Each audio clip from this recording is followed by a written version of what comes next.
This is the Barbados Today afternoon news for Wednesday, June 21st. Thank you for joining us. I am Marie-Claire Williams. Finance Minister Chris Sinckler is continuing talks with various stakeholders today to hear their concerns over the planned implementation of measures included in this year's budget. Effective July 1st, government is expected to charge a 2% levy on all foreign exchange transactions, and the National Social Responsibility Levy will be increased from 2 to 10%. Yesterday, Sinckler met with members of the private sector, and today he is meeting with members of the Barbados Manufacturers Association and the Barbados Hotel and Tourism Association. Head of the Barbados Private Sector Association, Charles Herbert, says the business community wants some concessions after yesterday's talks. Most importantly for us, he has said that the NSRL is a short-term revenue measure, and that the main policies will be developed in consultation with the social partnership for the medium-term strategies. And it is these medium-term strategies that were our focus of concern, and he has assured us that that dialogue will be coming, and it will be coming as a matter of urgency. And to use his words, we won't be meeting weekly, we'll be meeting daily. So he has assured us of significant dialogue and involvement. Meanwhile, the General Secretary of the Barbados Workers Union, Toni, is dismissing recent warnings from the Finance Minister that there could be thousands of public sector job cuts if government did not implement the new taxes. Sinckler was at the time responding to criticisms from President of the National Union of Public Workers, Akani McDowell. But Moore tells workers they should not be intimidated by the minister's position. So even the responses that we have gotten up to now from the Ministry of Finance that suggest that it had to be this way or people will lose their jobs, I would want Barbadians to recall that in 2013, when the unions were asking to hold strain, there was a commitment that people will not lose their jobs if we held strain. What was the result? People still lost their jobs. So I hope that Barbadians will now be enlightened and will understand that whatever situation is put out there, the likelihood of further imposition of them on them and their families will come. So people really just have to rise up, stand up, and decide that it is better to take a stand for something, as we say, than to lay down and play dead and all of us go down suffering together.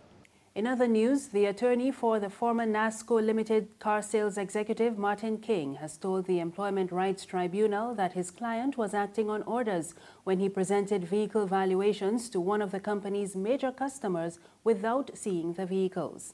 King and another former NASCO employee, Sinclair Roach, are claiming unfair dismissal in a case surrounding the valuations he gave to cars owned by Premier Pre-Owned Vehicles, Inc. and Executive Rentals. The owner was designated a fleet customer, that's a customer who buys 2 or more vehicles at a time and has the privilege of having them valued without them actually being presented for valuation.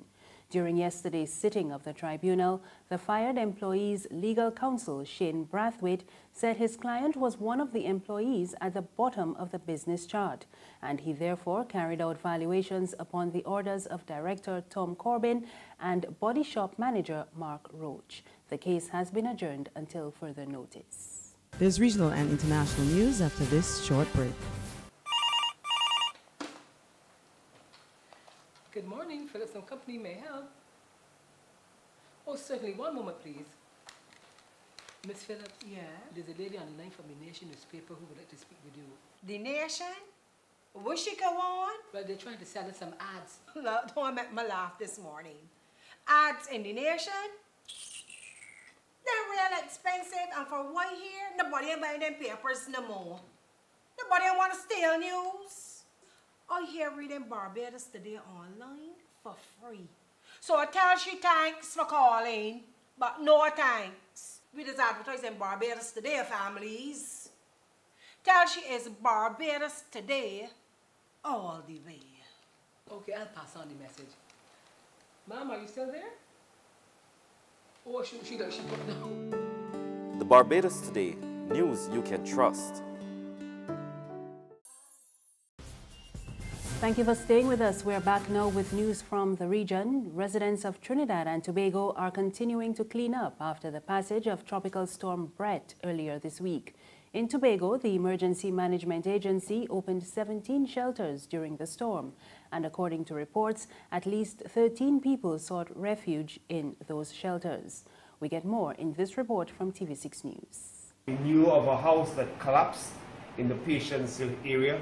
We also learned of trees falling, blocking roads in the area of Bethel and also in the area of Barrock or in Belgarden. These were quickly cleared. The Tobago Emergency Management Agency TEMA also reported a number of fallen trees and received calls for medical assistance. A total of 11 reports were logged. Mr. Stewart said this experience serves as a wake-up call for the country. We are those persons who felt that Trinidad especially was out, and Trinidad and Tobago by extension was out of the hurricane belt based on our history. I think this storm would have proved to us that we are in the hurricane belt. Team 6 visited the collapsed home of 60-year-old Bertil Reed. We observed the THA Chief Secretary Kelvin Charles, Infrastructure Secretary Kwesi Devines, and other officials visiting the Reed family as they tried to salvage what they could among the rubble. And finally, Saudi Arabia's King Salman has made his son the successor to the throne.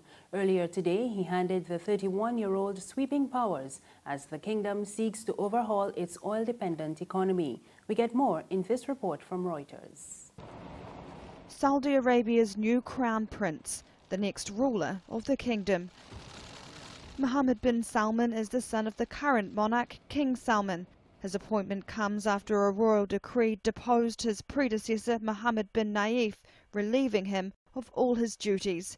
No explanation given for the move, but it's all part of a surprise reshuffle announced Wednesday. The change said to have been approved by the Saudi Council of Allegiance by a vote of 31 to 34. In Saudi Arabia, the crown prince is the first in line to the throne, the king holding near absolute authority. Mohammed bin Salman is no stranger to politics or power.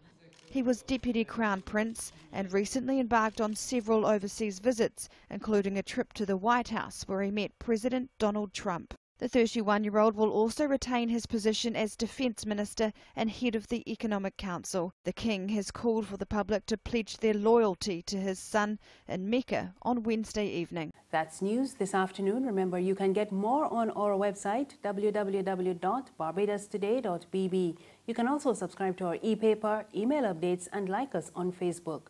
You can find us on Izumi Media in bus terminals and Screenplay at supermarkets and gas stations near you. You can also find us on Mix 96.9 FM. I am Mary Claire Williams. Have a good afternoon.